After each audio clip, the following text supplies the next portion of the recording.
This is the Extreme Cope Challenge from weldmetalsonline.com, and if you think that you can do better than me after watching this video, I definitely want to see it. Season 5.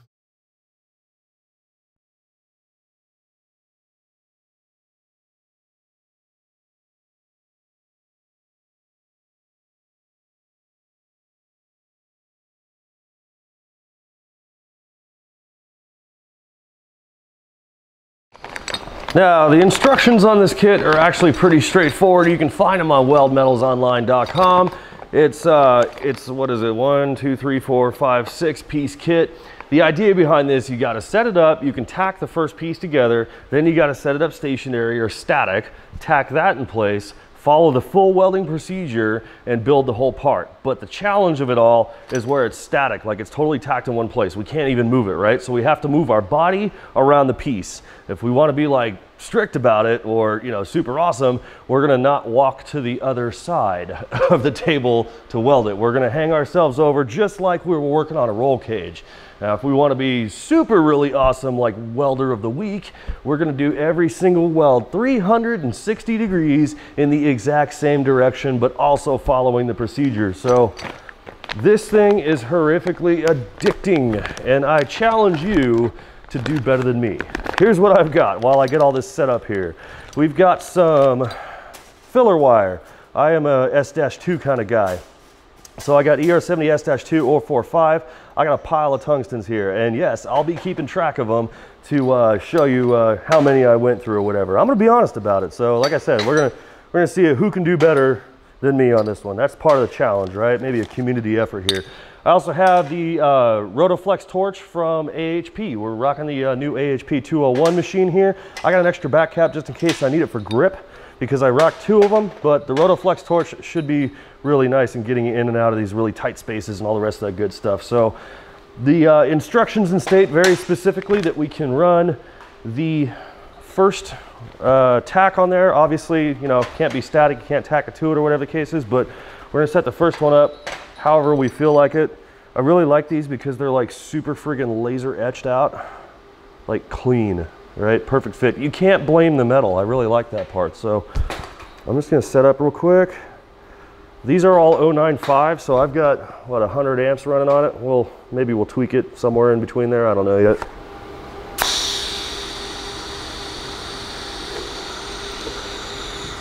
Now, as is with everything in tubing, you almost always want to tack in quadrants, if you can. Come on. I think I'm gonna need a little boost here. That one doesn't want to grab. And I don't have any filler. There's one.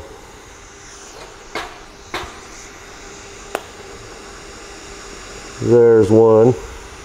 I think I'm going to need a couple more amps.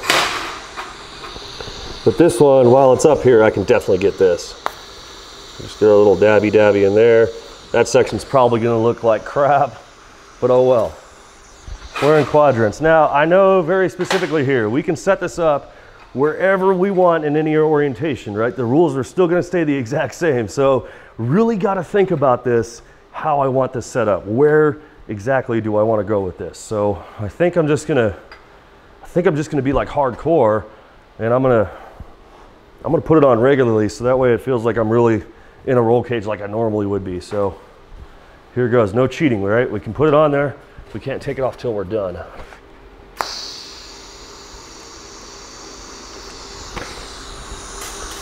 All right, we're verified. We're not moving. Let's see, this first one, I'm gonna kind of run this through my head here, just like I would do with any other roll cage job. I wanna make sure that I can actually get all sides of it, and I'll be comfortable no matter where I'm at.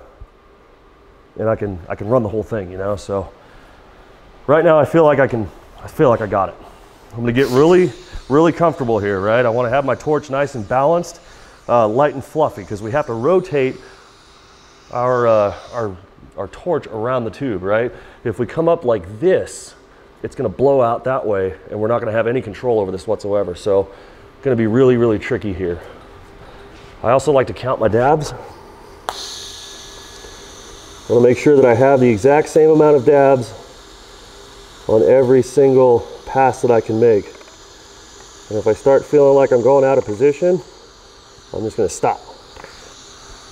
Just to be nice and careful. A little bit of post flow. I think that's a pretty solid first run. We'll see. We will see. Reposition myself here. This is going to kill my back, but part of the rules of being a fabricator is learning how to be a contortionist.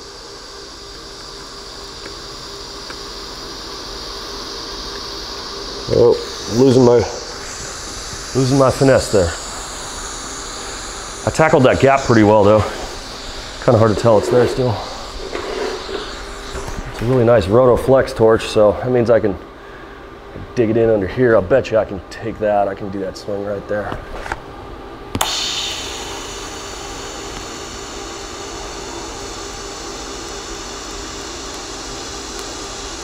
Oh man, my finger's starting to burn. Gotta kill it. Let me give myself a couple ghetto fingers here. So I think if I come around to this side, I can nail it from here. As long as this table supports me, huh? That's a pretty comfortable swing. I can get that right there. This should be a breeze.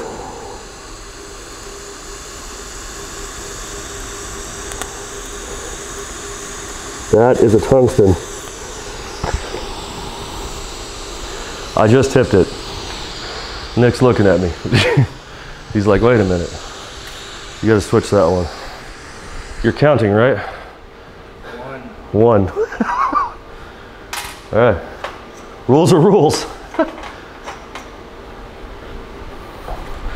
Should we have a tungsten counter in the corner? Yeah, I think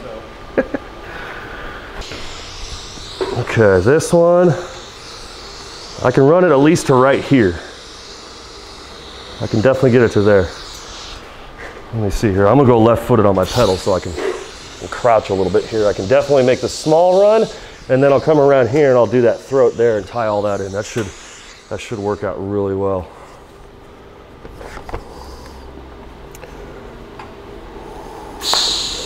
I'm really just kind of sliding my wrist around the tube as I go. My other finger started burning here. Sucker gets hot. Yep.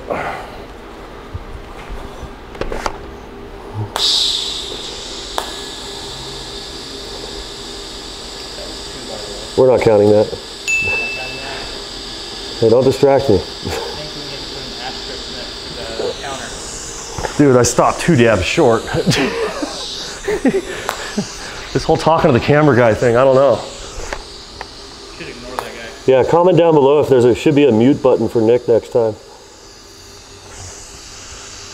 Okay, we're tied in. I got a little bit on the overlap there. You always like to make sure, because this is really a nice piece, you can look in here and you can see where you tied in, where your restarts are, if you've got any gaps or anything in between. Really hard to see in there, but at least you can actually look in there and do that. On to what's next. Tube number 2. We got 2 ways we can go about this right now, all right? We can start on these 45s and attack these, make sure they're nice and fit up, good and tight. All right, do both sides of those, or we could probably move on to the top here, right? Because this one's got to go down before this one, because this one overlaps that one. So I guess it doesn't really matter which way you want to go with this. I don't know if I want to do, I think that'll be pretty easy, but forget easy. You know what, we'll save easy for last. That first one was kind of exhausting, and I haven't built a roll cage in like a year, so this is going to be like a serious workout here. We'll start on the 45s. I want to make sure that these are like perfectly fit like they're supposed to be, right? I'll take my dear sweet time, make sure that they're just right. It feels pretty snug there, so let's give it a whirl here. There's one tack. I'm going to always tack in opposition, right? So I went low on the 45 on the opposite side here, I went low. So I'm going to go high up here. That way, if it does have any kind of low distortion and pulling out that way, it's going to pull it back up this way and get it in line. I'm feeling it. I'm just going to go for it. tack there.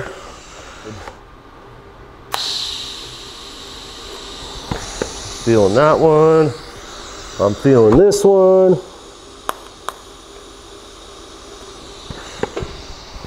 All right. You know what? Let's tack them both up. Let's give it some flair. A little dramaticness. You see they almost got like kind of a wiggle to them, and then you literally just feel it snap into place. Like, these are beautiful because they're laser cut. Like right there, it's perfect. That's freaking awesome. I like this. Now all of these, I gotta weld all of these in the same direction too. So that means that every single one of these, I'm gonna have to go from right to left. And that's the challenge. That's the hard part here. So I really wanted to kind of take a minute to figure out how I'm gonna do that, because I clearly didn't think this one through. We're also gonna need a lot more stick out to go down into those throats too. So maybe I'll just attack those when I get there. That's what I'm gonna do. Yeah, I'm just gonna start on this one. My goal here is to make this run from here all the way up to here and then stop. You know what, I should mention something here. These corners, or these edges, these points, these are gonna get really friggin' hot because there's not a lot of metal on there. So I'm gonna direct a lot of my focus of the arc more on this piece, and we're gonna watch it bleed in there and kind of wet in. The thing is, we definitely do not want to undercut either of these, and we don't want to underfill them. So we gotta make sure that we're gonna be right on point, getting enough filler in there. And of course, we can look through when we're finished. We can look up into the tube and check our level of penetration. So I'm gonna start as deep down into that throat as I can, and I'm gonna work all the way up to the top here, and I'm gonna stop on this point before I readjust, transition, and go downhill, which is gonna suck because I haven't done that in a while. Let's see if I can make this swing. If I'm not feeling it, if it's not comfortable, I'm just gonna cut bait, readjust, reposition, and then go from there. Anytime I run a little bit short on filler, I'm gonna back off the pedal and kind of pause for a minute. And I'm realizing as I'm talking here, I'm getting really distracted. So we'll just put that into the challenge too. Can you talk and instruct while you do this? I'm just gonna go around that point, and I'm gonna start heading down just a tiny, tiny bit before I taper out on it. I don't wanna stop dead nuts on that point. Yeah, I could have done a lot better than that. Hey, you know what? We're going as is here.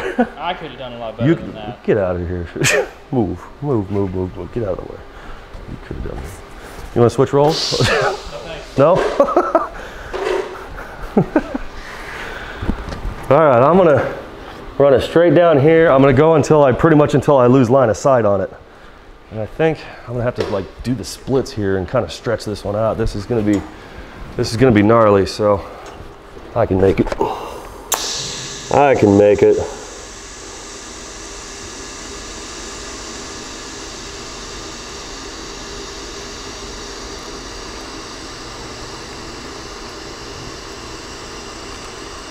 I'm getting way up in there as far as I can.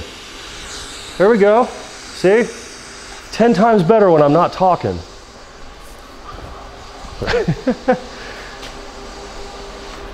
Wow, that makes a difference. Concentration levels, right? Okay, here we go. I gotta go around that corner. I got two options here. I could probably back feed it. I don't think I can come around this way. I might just end up having to go for a back feed and get it all the way up into that throat as far as I can.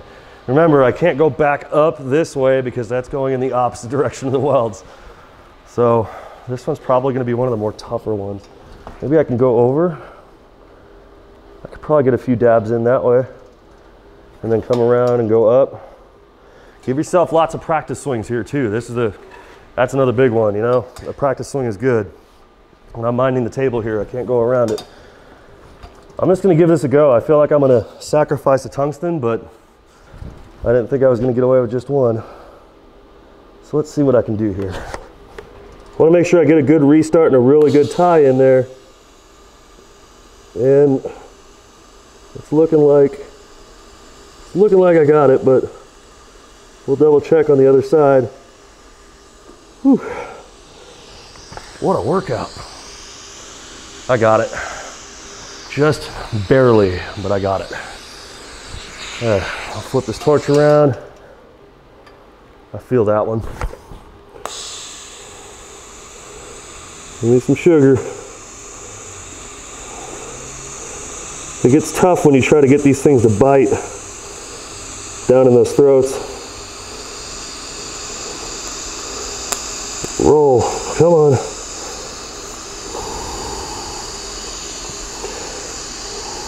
We got it. I'm gonna be honest. I'm not sure. It doesn't look as pretty as it should. Another one down. Okay. This, I can continue my roll up here. And I'm gonna try and get around that corner just a little bit, or around that point.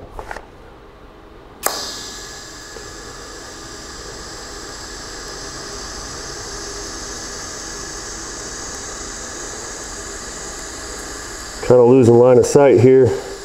Oh no, I tipped it. Dang it. Well, I'm not gonna be a hero here. Just gonna slightly finish here, get around the corner. And we got a mushroom tip. Okay. This one should be kind of a breeze. We're just gonna go straight across here until I run out there. And then we'll dig into those throats where it's right in front of my face and finish that one off and go cool off again. Because it's getting hot in here. Maybe it's because I haven't done this in a while, or maybe it's because it's 110 degrees outside. I haven't quite figured out yet. It reminds me I'm a little bit out of shape.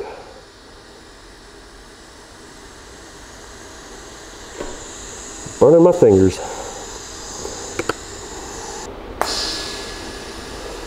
A good little restart there. Tie that one in. Keep line of sight. Had to cut bait before I lose another tungsten too.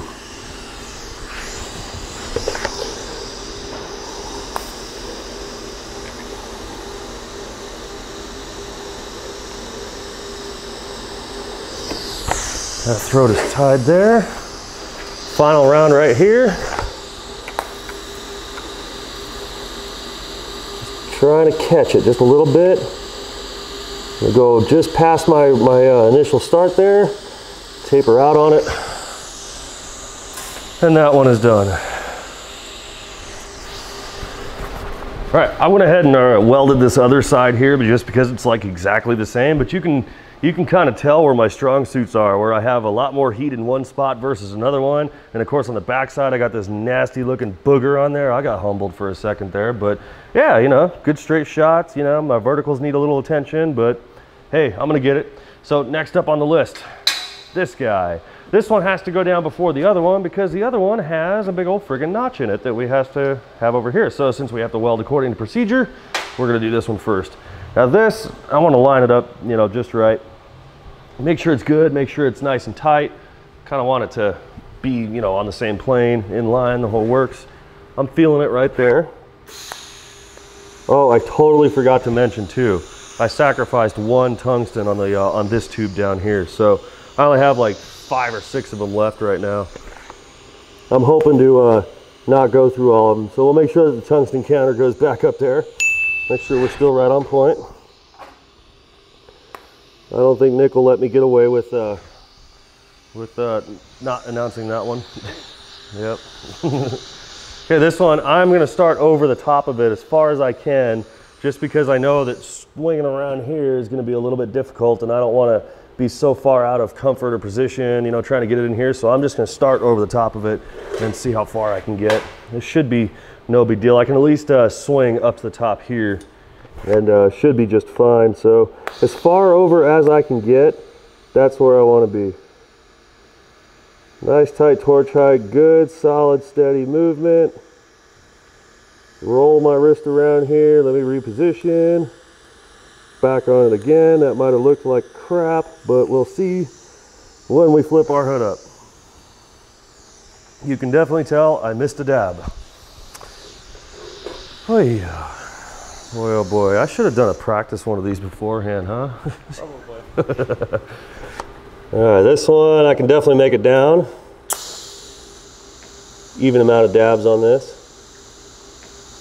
But you know what? I kind of like just shooting from the hip. Oh man, there's a flutter. I started talking again. But anyway, I kind of like having this as straight up as it is, you know? You can see that I have some things I have to practice. And this is a great training aid for that. I really like that. Okay, straight across here. I'm pretty sure I can get a good solid swing out of this before my fingers catch on fire. I already burned up my hand a little bit earlier. Yep, my finger's getting hot. Time for another spark plug boot. Unfortunately, my hands are kind of locked because the piece is so small. It's not, I mean, it's close to what a roll cage joint would be, like on a main hoop. But since it's not like exactly the same, I have nowhere to like prop my hand out here and actually feed. So I'm having to take a lot shorter runs. But you know, that's kind of typical. It's normal, I guess you could say, to take shorter runs. But you don't want to do like 2 or 3 dabs and then stop and then reposition and do like 2 or 3 dabs again. You want to get as many as possible. This joint right here looks like I'm going to have to do a little bit of a back feed. I don't want to go too far out on my tungsten. I can go a smidge more, but too far out there, getting into these throats, the gas is definitely going to want to disappear on you. So let's see if I just sneak like a few dabs in there, kind of blend them and tie them a little bit, and then I can go in from the other side and give it a back feed.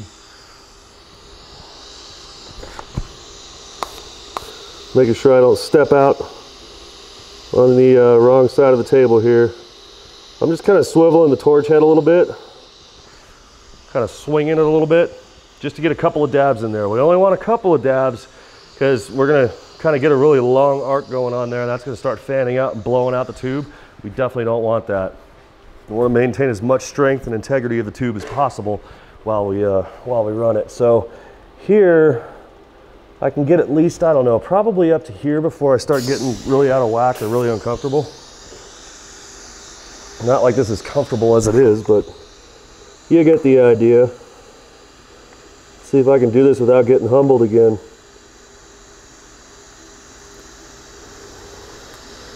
I don't have exceptional line of sight on it right now, and I was getting a little crooked. Had to just cut bait on it. See if I can kind of reposition a little bit better here. I think I can get it.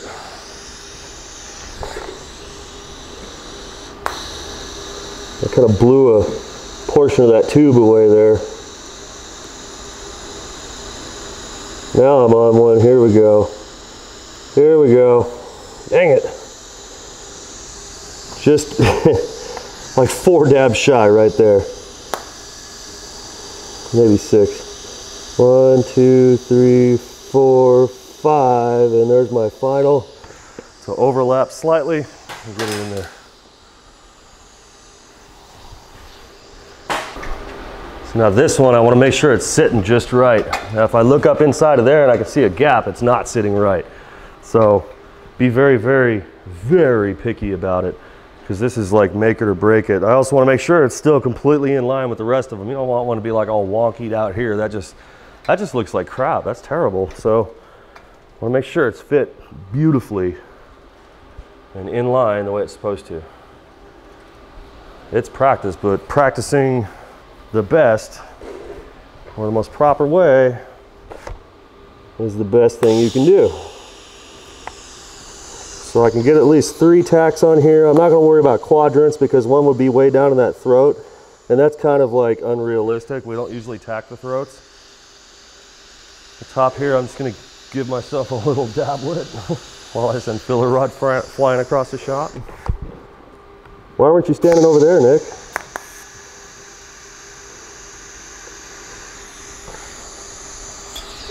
All right, now this is cool because I can sight down here and I can see I got no gaps. So we're good. And this one, we're still running right to left, so I know I'm gonna have to come over the top like this. I know it's gonna get ridiculously hot when I do that, so I think I'll just do that first. Maybe I'll start with an inverted grip. I don't know. I'm just gonna wing it. Let's see what I come up with here.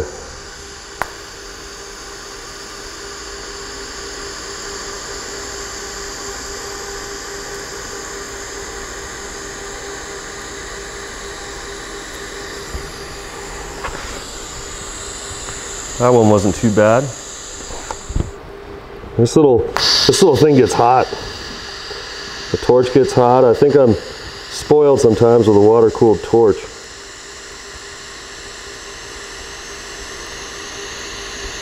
Uh-oh, we got flutters. And we know what flutters means. I gotta be honest. You ever see little tiny flutters in your weld, but it doesn't actually shut down the arc? That is contact, which means I'm gonna be honest. I'm gonna change it out. One more on the counter. So I'm pretty sure I can finish this off, and maybe I can even bring it around a little bit. It's starting to get hot again. I've been able to get around it, and I'm transitioning right now into a bit of a back feed just because it's running really sweet. And I bet you because I'm talking, it ain't gonna go right, so I'm just gonna kill it right there. Quit while I'm ahead. That's not a bad looking back feed right there. So we're actually, the arc is pointed this way, and I'm introducing filler from the back side of it. I got a couple of little bumplies in my toes there.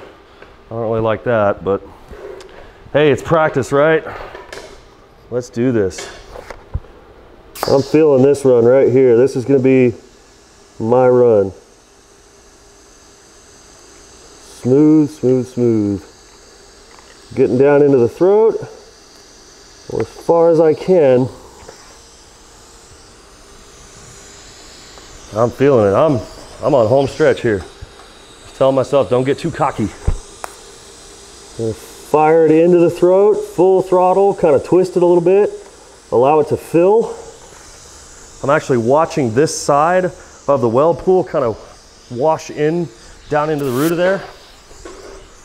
And now this time I can go in with a little bit of a back feed, just a few dabs.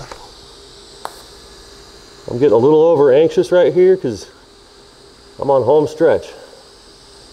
Let's not be lazy and lay wire it in there. We want to actually push and dab it in there. Lazy lay wire is not allowed on a joint like this. This stretch right here, I got a feeling it's going to be my moment right here. Watch this, dab, dab, dab. Nice and tight, smooth run. Kick some focus down onto the main tube, and there I'm losing line of sight. That was it right there. So now all I gotta do is get around this little point and tie up into there, and we're done. So I think I'm gonna have to go around to this side.